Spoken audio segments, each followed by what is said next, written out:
Hey guys, what is up? It is me, Pagey here, once again with another video on The Flash, Arrow, Supergirl, Legends, Batwoman, the entire Arrowverse. It's all happening. Now, all of the Arrowverse shows are over for another season, with all of them outside of Legends of Tomorrow set to return in October later this year. Which, I'm sure we will all be looking forward to when that eventually rolls around. But the thing that all of the shows did at the end of their finales, yes, even Legends, was tease and set up in some capacity the big crossover event which has been teased since all the way back in The Flash Season 1 and was pushed forward heavily at the end of the Elseworlds crossover over the past season, that of course being Crisis on Infinite Earths. We did learn recently at the CW upfronts, I think last week from now, if that makes sense, that it seems that the crossover event will be over 5 episodes, the first 3 of those episodes being at the end of 2019, and the last 2 being after the mid-season break at the beginning of 2020. With Legends of Tomorrow and Arrow looking to be the 2 shows that wrap up the crossover, it does seem like a bit of a messy setup, a bit of an unorthodox setup as well, but who knows, it could work perfectly. But in this video, we are going to be going over all of the things at the end of the various finales that tie into Crisis, and in some cases where they could lead, and we will also go over some questions that I got you guys to ask in the community tab over the past few days. But also, leave any other questions you have in regards to Crisis or just the shows in general in the comment section down below. Leave your opinions and stuff as well about, the different endings and whether you have different, thoughts on them as well. Leave them in the comments. And of course, if you're going to enjoy the video and are hyped for Crisis and just want to show your support, be sure to drop a like on it to do that. So we will just go in order of the shows and how they wrapped up, and who wrapped up first. So first up, Arrow. And in the Arrow season finale, we had Oliver and Felicity move away to a sort of secluded cabin after being warned by Oliver's dying half-sister, Emiko, that there was a contract out for their lives. And with Felicity being pregnant, it was time to get out of Star City. So we do eventually see the birth of their daughter and the early months of her life, but then we get an unwanted visitor in Oliver's eyes. Not in our eyes because we're looking forward to him returning, but in Oliver's eyes, he's like, oh, why are you here? And that, of course, is the Monitor. And the Monitor is just straight up with Oliver, telling him that it was time to deliver and pay up to their agreement from earlier on, which is when we see Oliver break the news to Felicity that he had actually made a deal with the Monitor to save the multiverse. This eventually allowed us to find out exactly what was said back in the Elseworlds crossover between these 2 characters towards the end and what it was that Oliver had agreed to. So we do see some of Oliver Queen's plead with the Monitor to save the lives of both Barry and Kara, or, the Flash and Supergirl, whose destinies and futures didn't look so bright based on something that Superman did read in the Book of Destiny.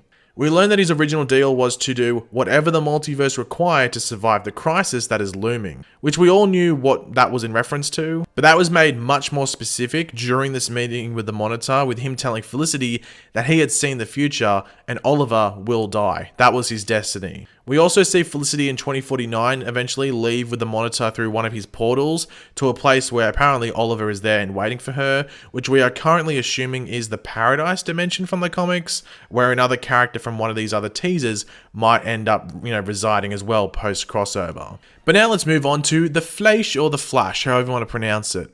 So throughout the finale, we see a new timeline take shape after the dagger of Cicada is destroyed by the use of the mirror gun by Barry Allen. This does see Nora Allen, or Barry's daughter, fade from existence, but, just before that, we do have Reverse Flash say, "See you in our next crisis," before running away as Barry tries to deal with his disappearing daughter. But when we get right to the end of the episode, we get the thing we've been waiting for since, season 1 of The Flash, since the end of episode 1 of season 1. So since then, the date for that event on the newspaper was April 25th, 2024. But right at the end, we hear Gideon say, "Incoming time flux." With us seeing the date scroll down at a very rapid rate, with us not being able to see what month or day it lands on, but we do see the year, that being the year 2019. So we have a crisis coming up, and it's coming at the end of this year. I know there was some disappointment about there not being more set up for Crisis in Flash, maybe an appearance by the Monitor, but I think the newspaper being the setup and teaser for Crisis for the Flash was the right one to go with. It just feels like it was the more fitting choice. But now let's move on to Supergirl, and this is the one that actually has 2 teasers for Crisis, both involving the Monitor, which I'm sure surprised a lot of people. So the first of these involves a sort of portal opening. Once again, it's just the Monitor's thing, portal, portal, portal, with a hooded figure coming out, not knowing where he is exactly. You can't see who this is at first, but we do have the Monitor approach him, telling him that he is on Earth, and then going on to say, You've been trapped for too long, a phantom to your people. Now it's time to avenge yourself against the brother who wronged you. We then see the hood come down to reveal another Green Martian, and for that Green Martian to then say, I'm coming for you, J'onn J'onzz. Now, this is Martian Manhunter's twin brother, known simply for us as Malefic. He has an actual Martian name, but it's like Malefic. It's just confusing to say. The fact that the Monitor brings him to Earth makes you think he would have to feature in Crisis or be a part of the Monitor's plan, but we won't properly understand that until next season starts for Supergirl, so no point really, thinking about it too much. But it is important to remember that the Monitor isn't just recruiting heroes for his mission, also villains. He needs as much, help as possible, and this plays into the second thing he does in the finale, and that is when he approaches Lex Luthor's corpse, previously shot dead by his sister Lena after having the Harranelle taken from him.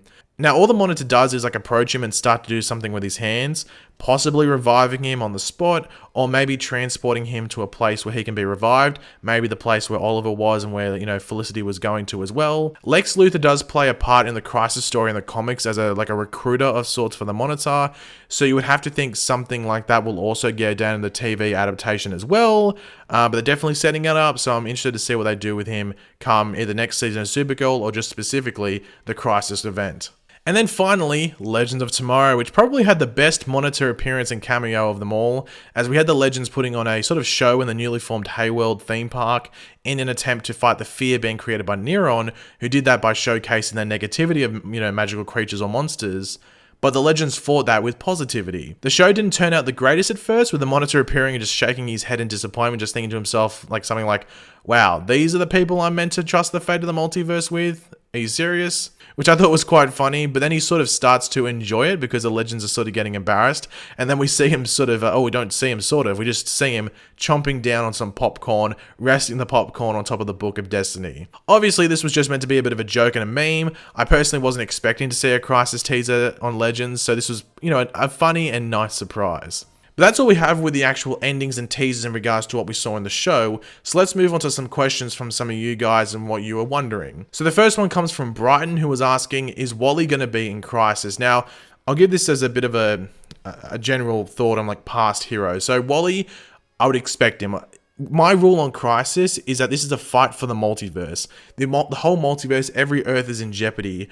The fact if there isn't every single hero that is still alive doesn't appear, it makes no sense. If Wally doesn't appear, what's more important than saving the multiverse? Is he doing his washing? Is he doing his laundry?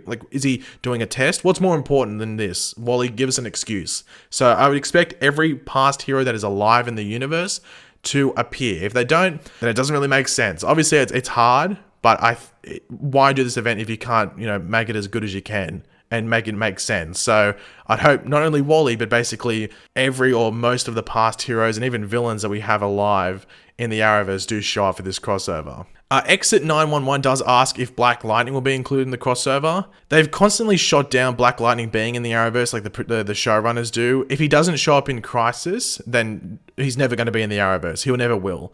I'm not expecting, his show won't be. Black Lightning won't have an episode. But I would be surprised if he didn't appear in the crossover. To be completely honest, I would. But if he doesn't appear, then just basically you may as well just stop asking whether Black Lightning is going to be in the Arrowverse, because that will be the nail in the coffin.